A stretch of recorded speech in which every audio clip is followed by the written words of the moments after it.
You do me a favor. Let me read reactions from this screen on our Facebook page.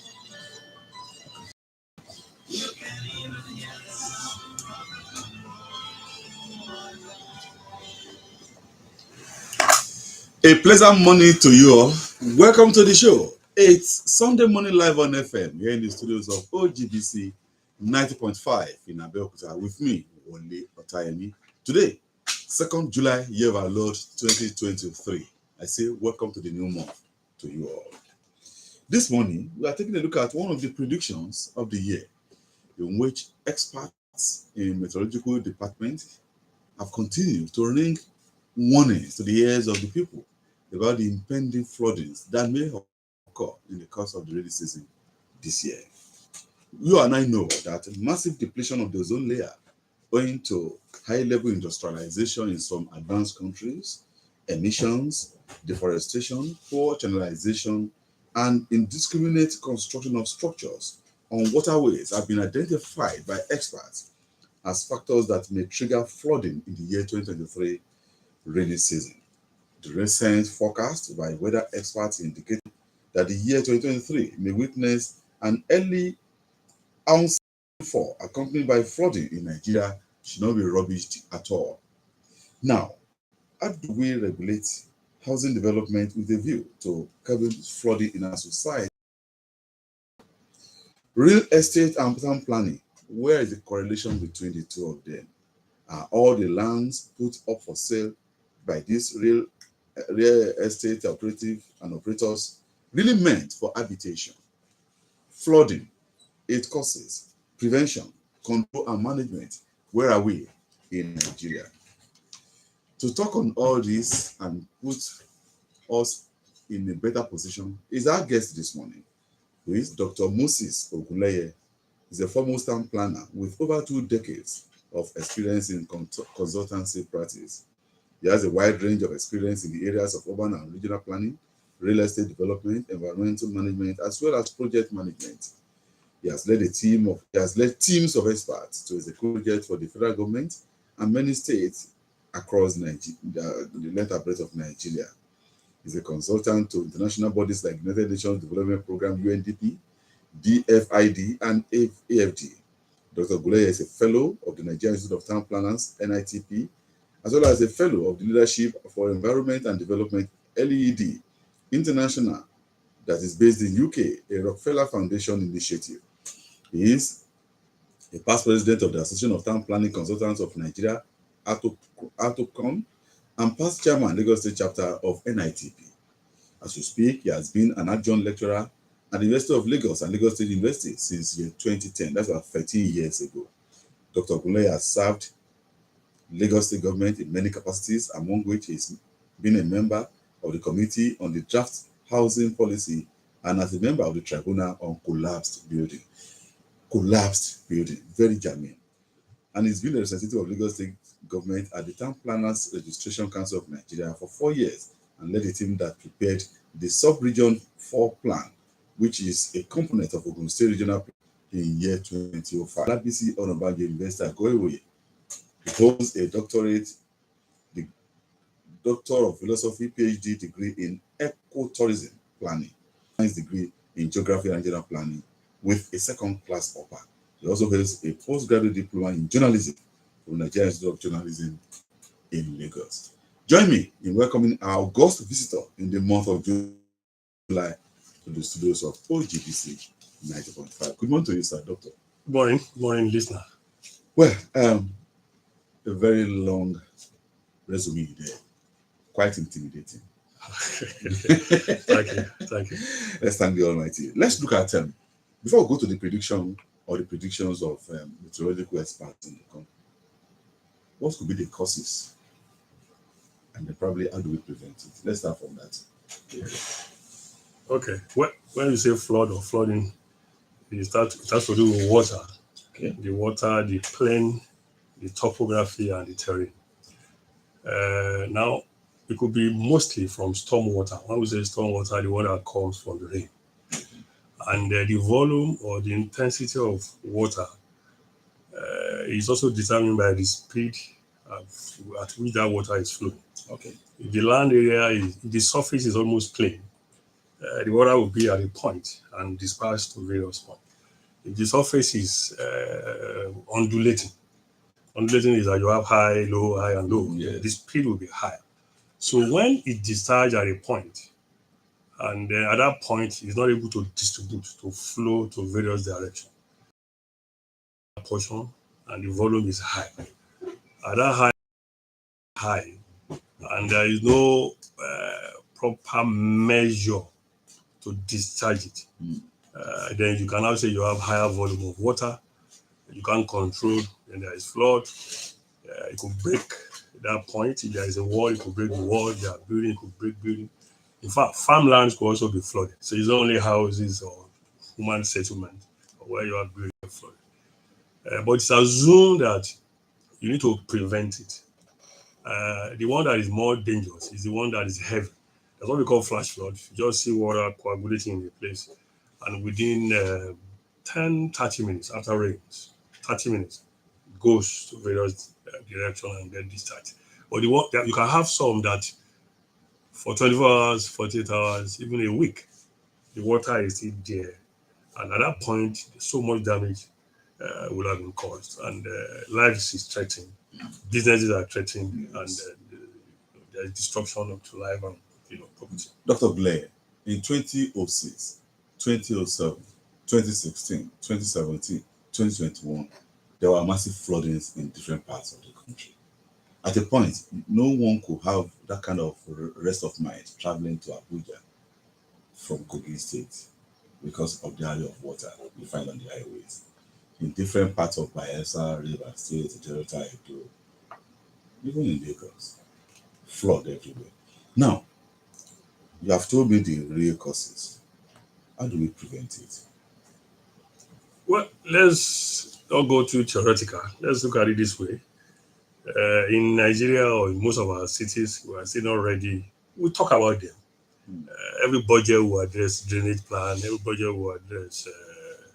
We talk about how to prevent flood, but we're still not prepared enough. I look at our cities have grown, how committed our cities have been, and I said, "You talk, but you are not ready to do something." I remember there was a case. I was on Third Mainland Bridge, and those who are cleaning the bridge, the debris, the sand, and everything, they were pouring them into the lagoon. I had to call a deputy manager in Loma. I said, I just saw this. So that's part of the education. You don't mind when people say, but it's a small sand. No, those small volume of from the earliest point of education. Let people know that you can't just, the one we have created, the channel we have created, the drains we have created, let people know that they have to be protected. It's only here that people will say gutter dirty should not be your concern. People thought the gutter should be places to dump refuse. When so they will even tell you gutter. It's not that the gutter should continuously be dirty, should continuously have debris. That is what it's designed for. No, it's designed for storm. In fact, the gutter should be as clean that if anything drop, you should be able to, if your bio drop it, because it will be so dirty, the water is contaminated. So let's have more education that the one we have created, the drains that we have are not for fun. They have to take storm water. In fact, the water from your homes should not get to the used water that we call wastewater. This is what you call sewage. Should not to that public drain. Because we don't have central sewage, those water should be contained in the one we call soakaway and septic tank. Yes. But people now discharge their own water into those drains. So when it rains, that's why those drains should be dry permanently, except it is rainfall. You have to take rainfall from your house, yes, you should go to that gutter and discharge. So we have primary, secondary, and tertiary. So let's start from those tertiary, ensure that the ones that are provided are not loaded with debris, are made to flow.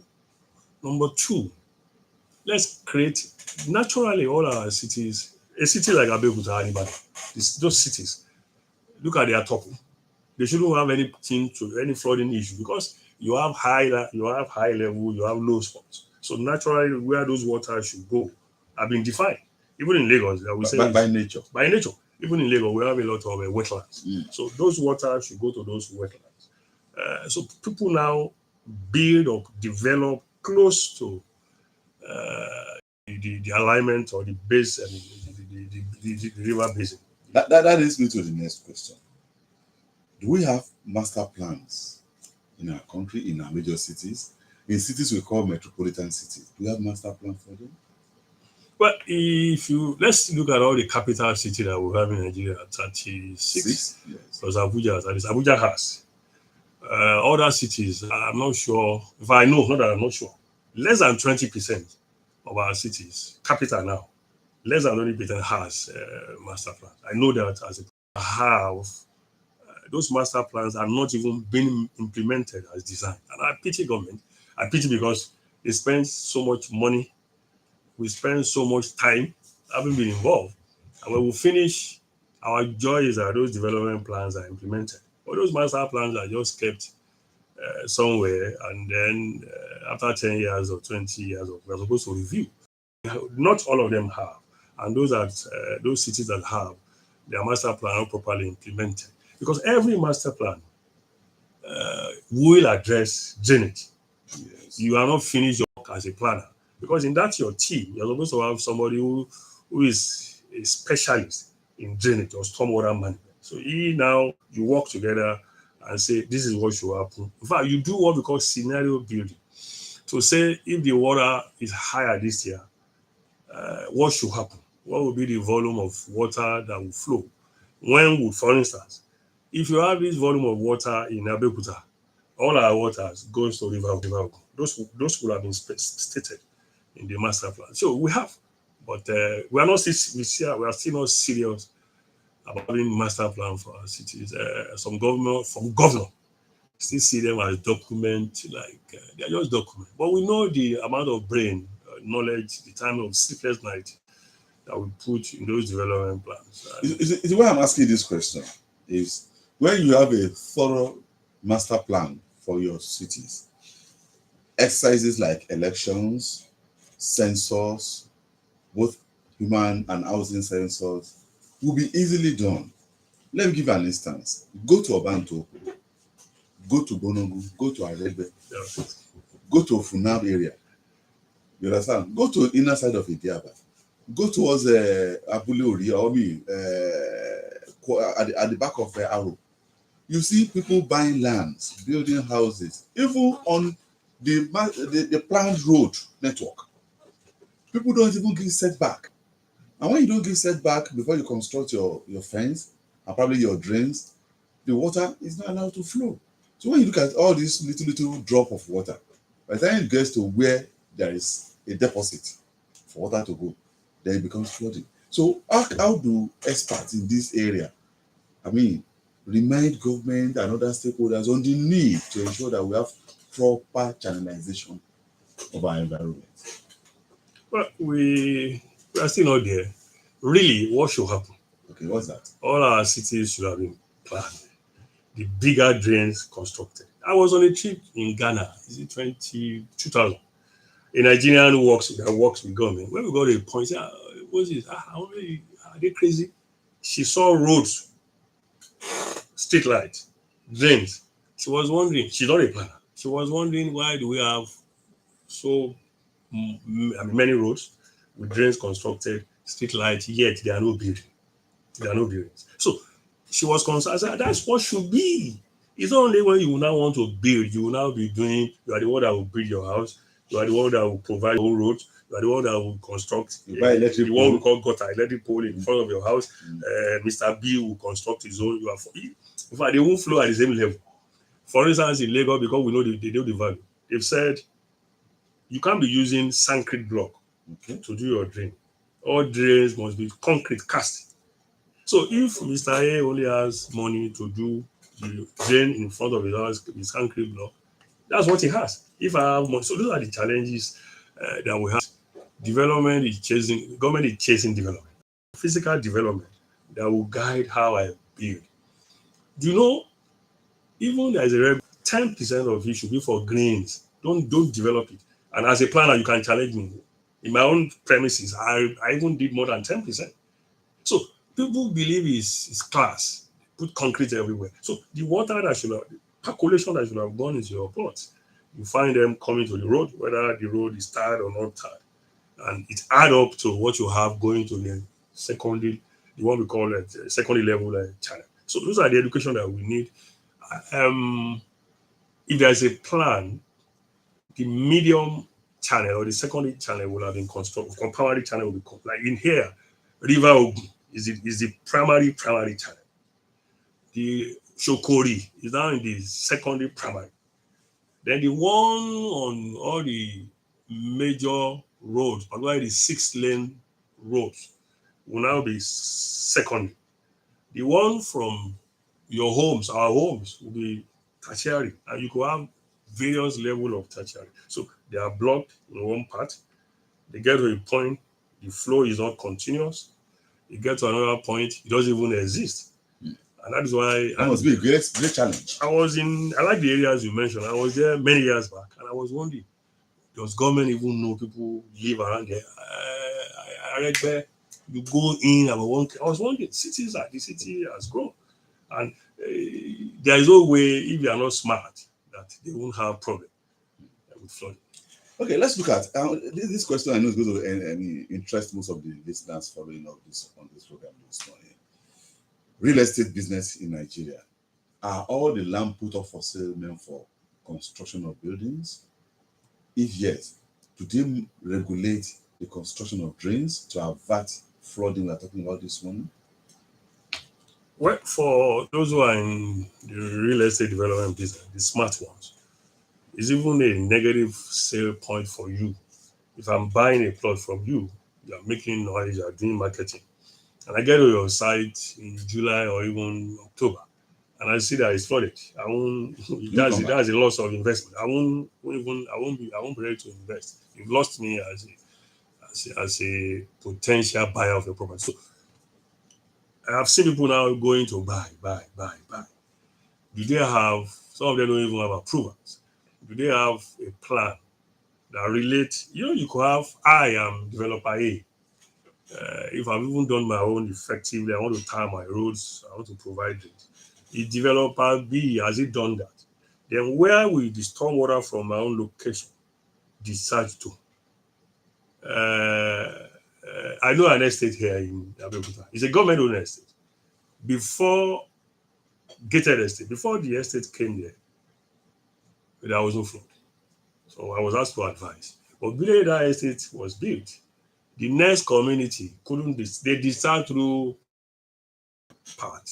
So we have to advise them, you have to construct a drain that will take water from all the communities around you, because you are a little bit lower, and discharge it to the higher drain, to the higher level drain. And they agreed.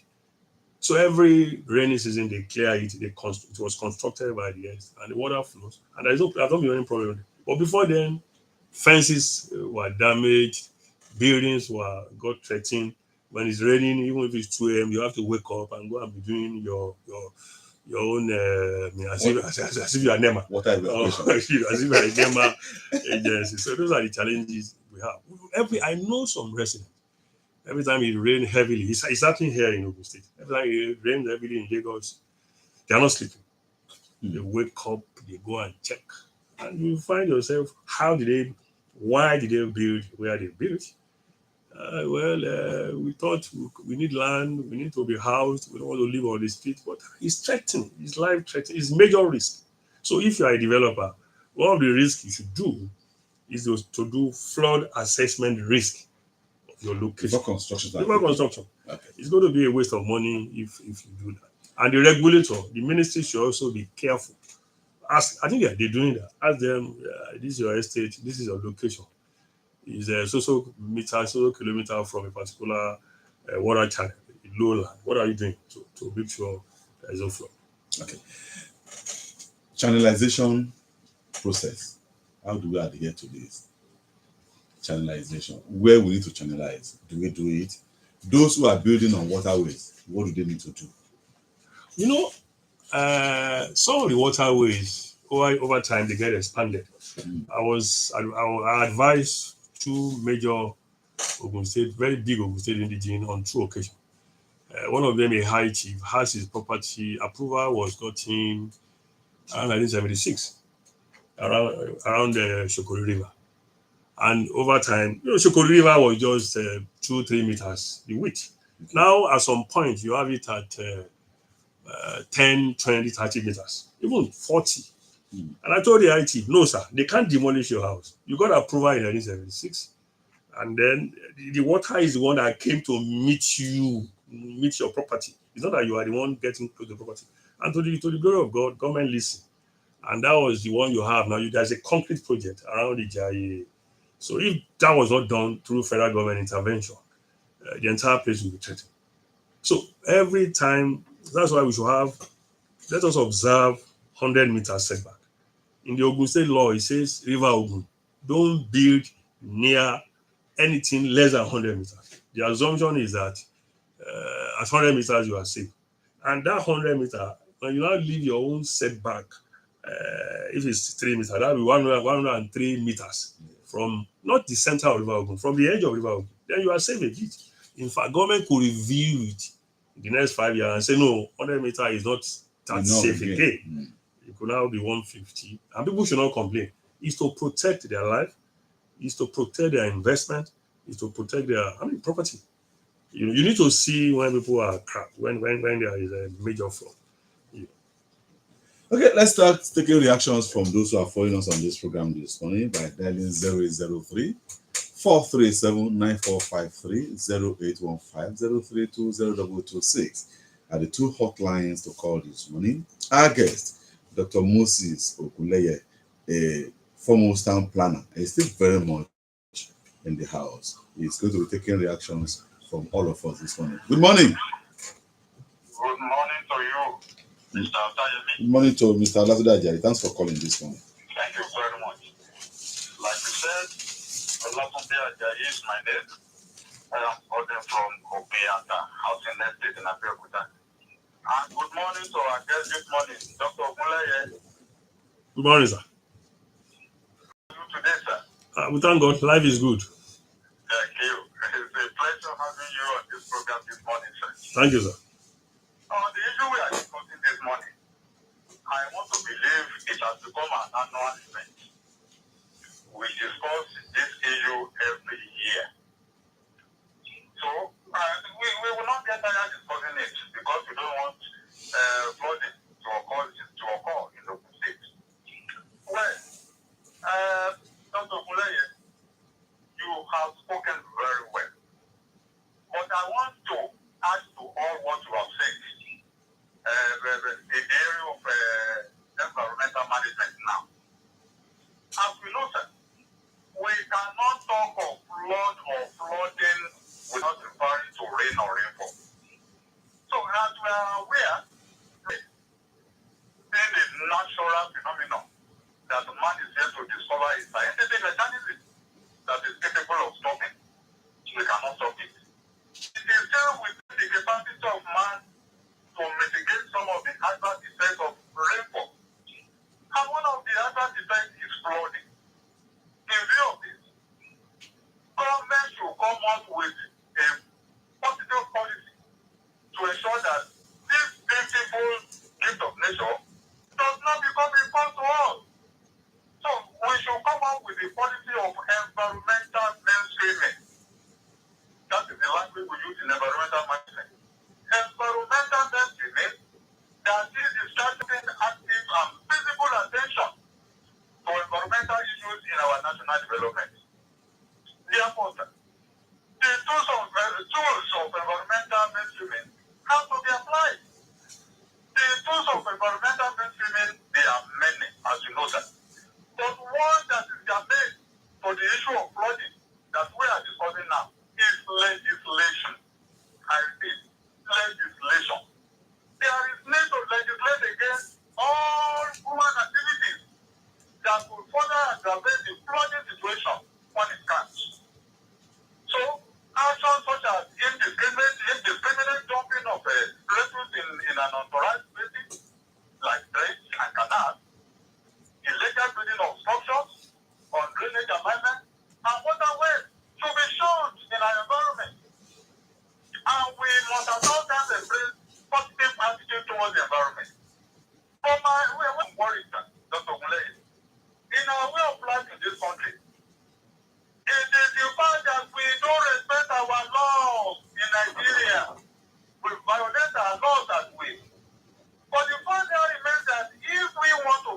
our environment.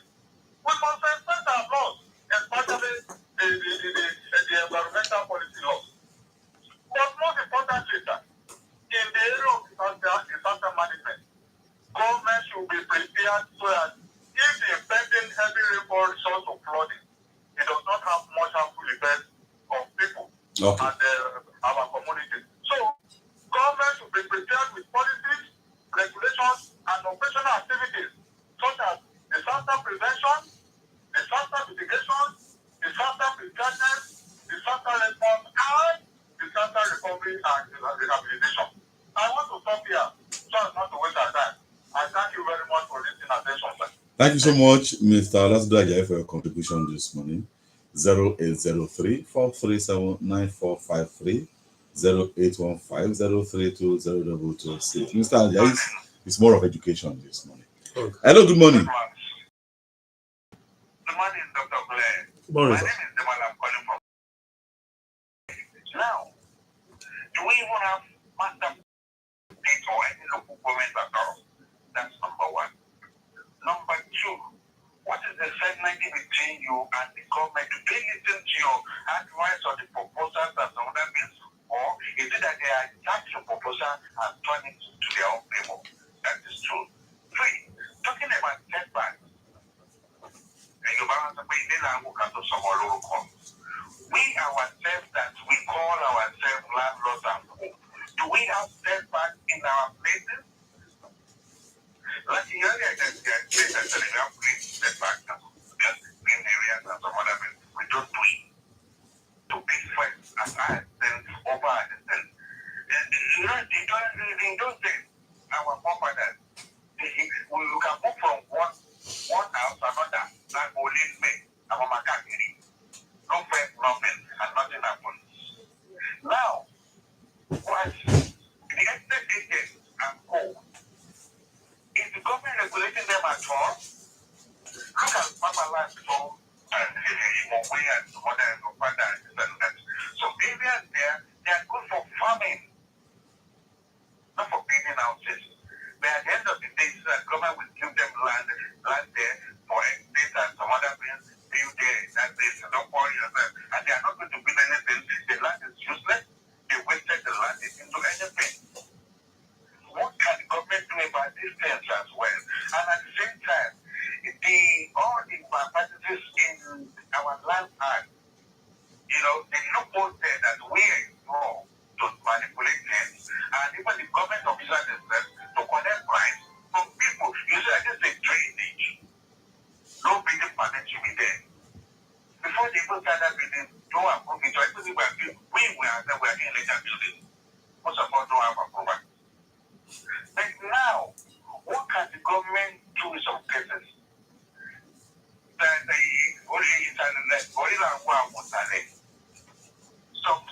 Some distance are being committed or are being committed by people in power. Because I'm in power, I can do and undo, and they're not going to do anything about it. What can you do or what can the government do about it? Okay. I mean, a very good submission. Thank you very much. Thank you, Demola, for your time with us this morning. 0803-437. I hope Dr. Gule is putting some of these things at the back of his mind so that we can respond when the time comes. So let's take this one. Good morning. Hello, good morning. Good morning, sir. Your name? Good morning, our dear sir. My name is Noah. I'm calling from Okeo, New York City. Noah from Okeo, okay? Yes. My question is, sir, what can one do on the personal note when you discover this flooding in your compound? How do you keep on fighting, eating, traveling by express? And the second one is, what advice can you give to us, especially farmers, where there's a flooding within the farm? What can we do to control it that flood? Thank you, Noah from Okeo. Let's add one more, doctor, so you respond. Okay, let's add this one, then you respond for the first batch of callers. Good morning. Good morning. Yes, sir. Good morning. Good morning, sir. Your name? And our quest. This is Emmanuel Value, calling from Nepal, from State. This discussion this morning, the three major things that I want to talking about it. The educate to monitoring environment sanitation is very more important. House weeding beside river, causing the flooding. The spring of water that are emphasized in our city. We need to beware of him. And gutter is there. We need to take care of him. Okay.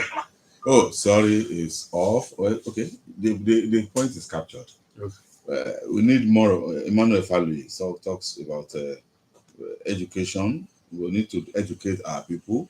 Then we shouldn't build houses close to the river, and then we should make sure that our drains are clean. Okay, let's limit it to the first 4 callers. The first caller was more of education, so he didn't really ask any question.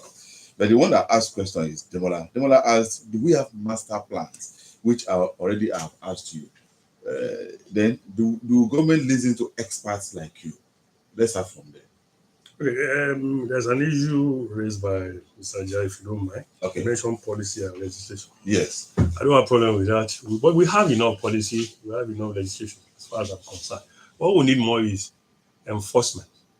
There are laws that say don't build there, there are laws that say don't block the drains. There are laws. But we need more monitoring and enforcement. Okay. And to enforce and monitor, we need a lot of funding. Mm. I mean, people cannot use their cars to monitor. So that's where funding comes in. Okay. Now, the one whether I mentioned earlier, less than 20% of our cities, of state capitals in Nigeria, these are the primary cities. Yes. Less than 20% has master plans. The one others, maybe the master plan were prepared 40, 20 years ago. But the cities in the north, they did well.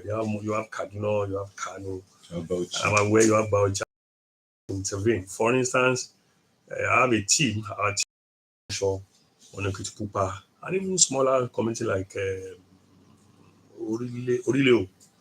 So, but in terms of seriousness to master plan, we don't have. Now, state government can prepare master plans for cities, local government can prepare, but the individual may not be able to prepare because the issues of master plans are complex. You can't allocate land the way you would have preferred. Only government can agree or approve whatever you have done. So we need to start from that. And the master plan that we're going to prepare, the drainage component should be heavy. For instance, you can't do any development plan for any city or any town in Lagos and not relate extensively to flooding and drainage. There's a question you asked earlier, which I think one of the callers said, all our land cannot be for building alone. For building. I mean, if you say building, if you say house, if you say structure, I would say structure. Okay. You go have structures for industrial development, for schools, for places of worship, for hospitals, for markets. But whatever you do, we always conscious of the fact that Greek will still be a major source of employment. It's still a major primary source of employment. You even have area you say for mining. You have one you say for forestry and plantation. That is exclusive for forestry. Some for laying of pipelines. Yeah, well, those are part of the right of way. Some, for instance, we don't expect that you go and build under the one we call high tension. Yes. You leave some meters away. So all our land cannot be for residential. There will be spaces for work. When you plan for residence, you plan for work. Indeed, you plan for leisure. I mean, Ileya just passed. People should go out, even when there is no Ileya, go and enjoy themselves. In some cities of the world, there are some locations they earmark for social gathering. They put big screens there on major events like swearing of Mr. President, major sporting activities. Just go there and watch on the last screen. You hardly find such in Nigeria. Our plans, those plans that I know, have provisions for them. And that's where master plan implementation comes to play. Even here, I've seen people don't value recreation and some areas you could leave them for leisure, for recreation. What we do, areas that are high terrain, high topple, you leave them because you need to walk. You won't mind to even walk some higher level to do your recreation, yes. to entertain your guests if they come around. But the key challenge we have is that development is planning, is chasing development. People will have built their small communities before government now. There's a flooding problem there. For instance, the one I mentioned from Ijayi or Jaro that goes through Geodutu, Amolasho, connect to river. The river to Igbore, yes. Those channels have been there for long. We just left them, and Igbore Road will continue to get damaged every time. Government will do bridge to get damaged again. So those are the things that we should have done. We can't wait for disaster to happen. So if we do planning, development will follow plan. What can government do to check illegal development? Government knows what to do. I pity our colleagues who are in government. You can't. I know people use their vehicle to monitor, and if you monitor, you must write a series of memos. You can't just go and demolish without a high level of approval, and they will have been informed that. And that's why when people are developing, somebody will say, "What was government looking at before demand from substructure to superstructure to roof to painting," and government now discovered that. But he knows, maybe he has been warned, he has been served notices. And maybe you know someone bigger in government. That's for every responsible government. But it's even risky. I know some people like to build close to water, and we'll advise them what to do. And that's why even here I talk about impact assessment. And I've said, big deal, yes. But what happens after you have done impact assessment? There should be implementation. There should be mitigation. Are people looking at those?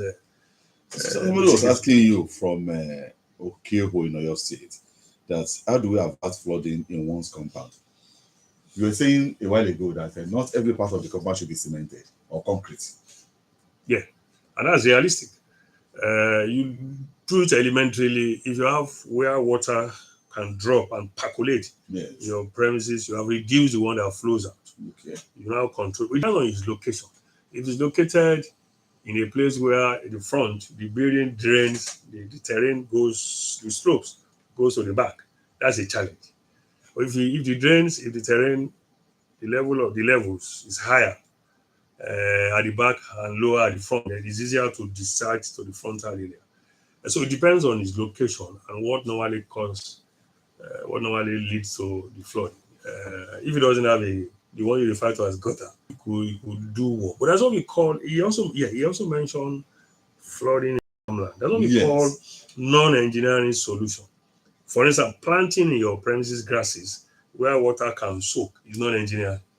And you just planted, and you're not going to do any excavation. You're not doing any cut and fill to get solution to it. So, for farmland, I could do some remediation. I say again, it depends.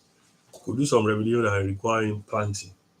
It could use his hose and cutlass to channel some water. And I know a lot of farmers suffer. I saw one around on the television on Kogi State some 2 years ago.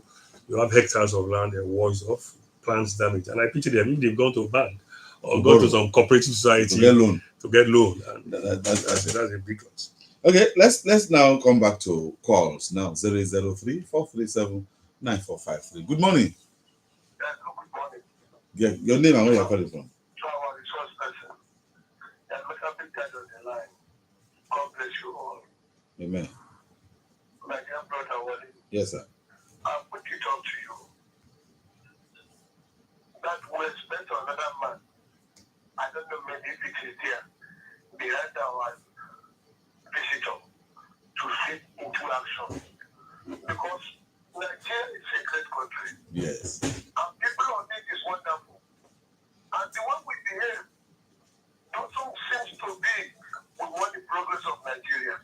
Nigeria is whereby they will be pursuing things that are terrorizing the country. They will give it somewhere to us. Oh, Emeka Big Daddy. Okay, you can relocate, please. That network is not friendly with your phone this morning. You can relocate and get back to it. We are looking at flooding, how to avert it, because experts are predicting this year that we have more of flooding this rainy season. Good morning to you. Good morning, Wale. And good morning to our guests. Good morning. Yes, ma'am. I've been following all submissions.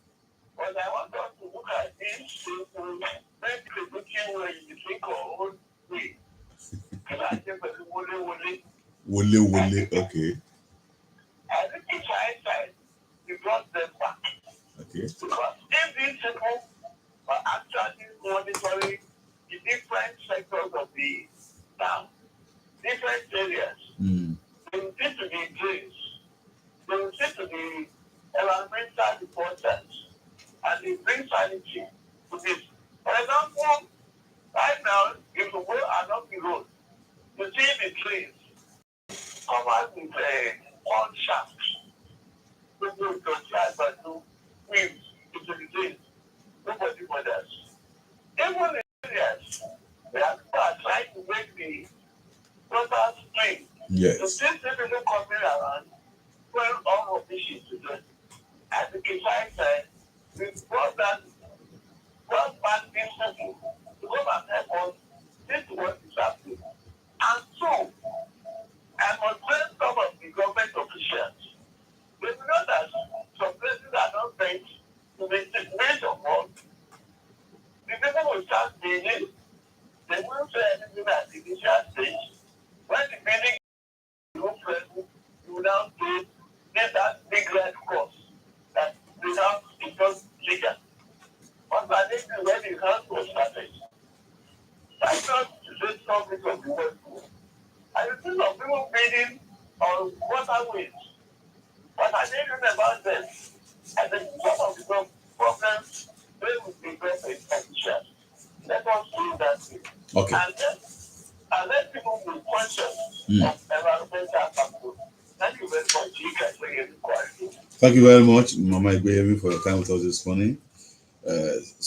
Wanted the health inspectors to come back and instill discipline in our people who are fond of dropping refuse on the drains. Hello, good morning.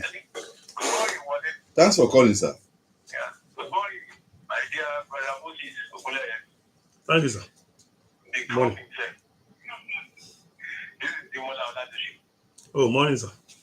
Yeah. Thanks so much for your brilliant analysis. Yes, sir. You see, I think people say a healthy environment is a healthy people. From my own perception, it boils down to the issue of discipline. We are either a disciplined set of people, all of us, from government down to the people, because we do not obey simple rules and regulations. Honestly, I don't need to enforce me to make my environment clean. If I am disciplined and if I know and appreciate the beauty of nature and the essence of nature to my head, I ask the question, what are the community development association? What are they doing? The individual landlords, the individual tenants. I mean, is it more before you go and dump your waste on the street or on the gutter? In the olden days, our forefathers, they took care of the environment. You said it all. Today we need a concrete jungle. Where are the trees? We have depleted nature and we are paying the price for it in the name of climate change. I think we have to go back to nature. God has created all this green, made so well for us. Our own environment and then creating problems for ourselves. I think we need serious ethical revolution, serious reorientation for us to appreciate the environment, for us to be disciplined and to obey the laws, the simple laws. They will prepare the plan for your house. You go and do another thing. And when they want to build that, destroy, demolish the house, all of us will be shouting. People will go and build on the plate, on the front plate. When you tell them to say what you want to go and see. And of course, we all know that corruption is the bane of our development. So, Dr. Okuleye, now we talk about urban renewal. We are having new estates here and there. What can we do to address the issue so that we not have a repeat of what we are suffering in other areas, in these newly developed areas, particularly the estates, government, individual landlords, and of course the people living in those estates. When you talk about master plan or semi-master plan, God bless you. Thank you very much, Demola Oladoshu. Big boss there for a very incisive contribution. Okay, let's add this one. You take you take responses from you. Okay, hello this morning. Good morning. Good morning, Mr. Odeotayo. Good morning to you. Your name, sir? This is Tayo calling from Oba. Tayo, it's quite a name, Tayo. Yes, sir. Calling from Lagos. Yeah, thanks for calling. Good morning, sir. Our resource person. Good morning.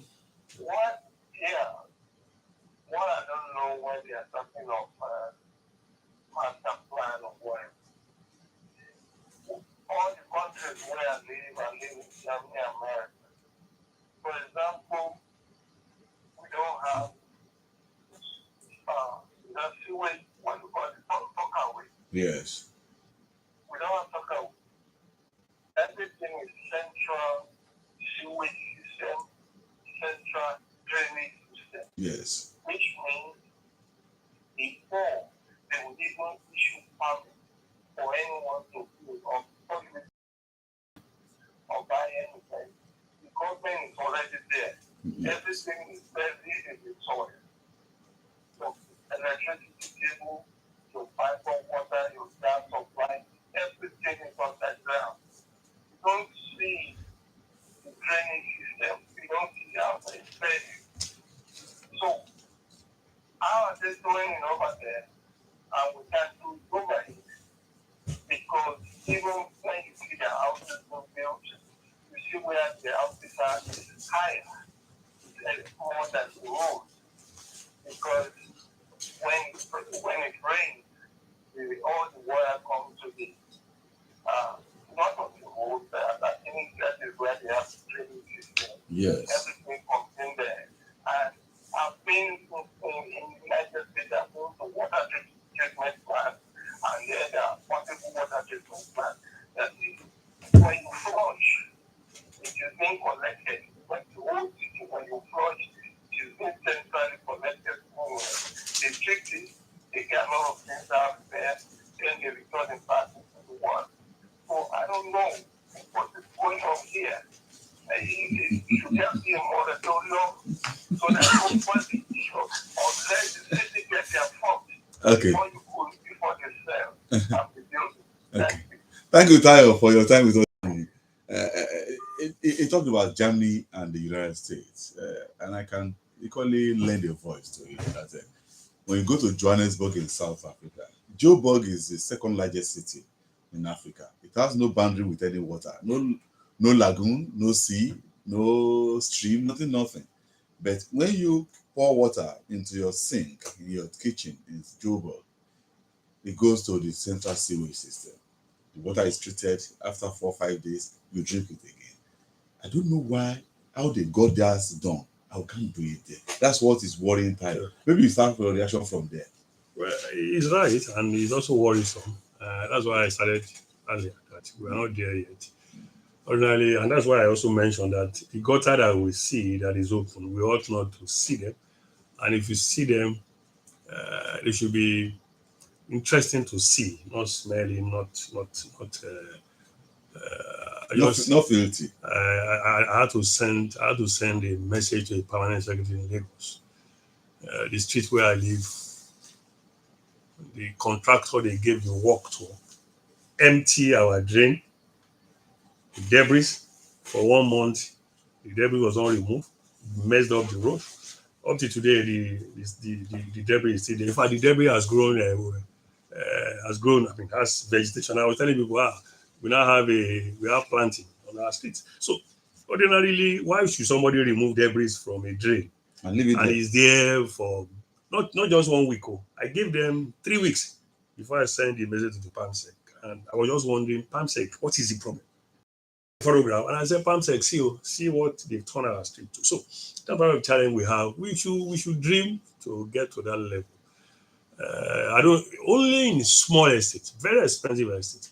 And we also have a problem with the one in Central Suite. You need power continuously. The one done for some estates in Lagos, Ipori, First Stack, and somehow broke down because we don't have Constant power supply and maintenance. And to have that, you need to pay more service charges. So that's a big one that you raised. Well, I have heard the wole, but I'm saying I agree wholeheartedly with the comment by Mr. Olodoshu. I wrote down before he mentioned that. Let CDAs take possession, take ownership of their communities. Only on Friday, not Friday, a day before Ilea, on Tuesday, there was a protest to make a point by my good resident in Lagos. Or a developed government, they have a point. But government is also looking at the point they have. Let CDAs be more responsible, not only to hold meetings every month. Let them care for the environment. They can plant their trees. I've advised some of them plant their trees, plant their streets, make it beautiful. Be involved in removing debris. The one that I said government removed. In fact, we are better off if they didn't remove any debris on my street in Lagos. So I agree with him wholeheartedly. You talked about indiscipline. I agree with that.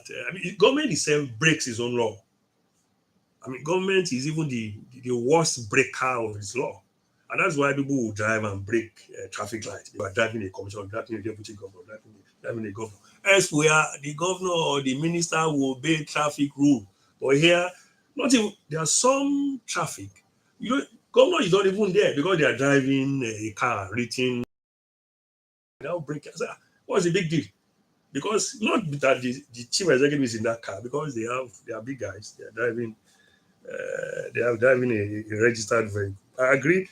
Local government, we were involved in a project for federal government in Ibadan Resilience Study.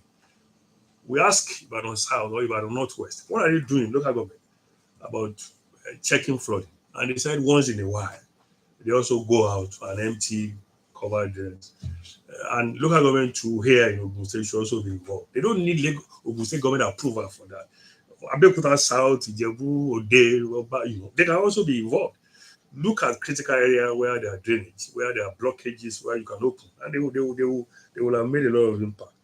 Then let communities also be involved in. When I say protest, people will